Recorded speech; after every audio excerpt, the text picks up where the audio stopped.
we have a parallel for you and we think you're going to like it. So when Moses struck the rock, water came out of it and it fed the Israelites. And Paul the Apostle writes about this and he says, the spiritual rock that followed them was Christ. Nevertheless, God wasn't pleased with most of them because they grumbled, they tested Christ, and they indulged in sexual immorality. And aren't we all guilty of all these things? So here's the parallel. On account of these sins and so many more, Yeshua, who was crucified, on that cross, he was struck and living water came out. Here's what the prophet Zechariah writes. He says, on that day, living waters will flow from Jerusalem into all directions.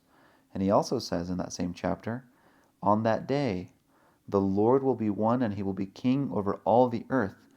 It sounds like that day, whatever that day is, pertains to both Christ's first coming and second coming. 2 verses later, Zechariah says, and there won't be any more decrees of utter destruction. When was utter destruction decreed? You guys, maybe now's a good time to check out my brother Christian Widener. You can find him if you go to my channel and scroll down. He's the End Times Berean. He's got a couple of decrees that point to some of the signs that we're seeing. And don't ignore this. This is part of your sanctification. The word says, may the God of peace sanctify you completely. And the list that he gives us for that is, don't ignore prophecy, but test everything and hold fast to what is good.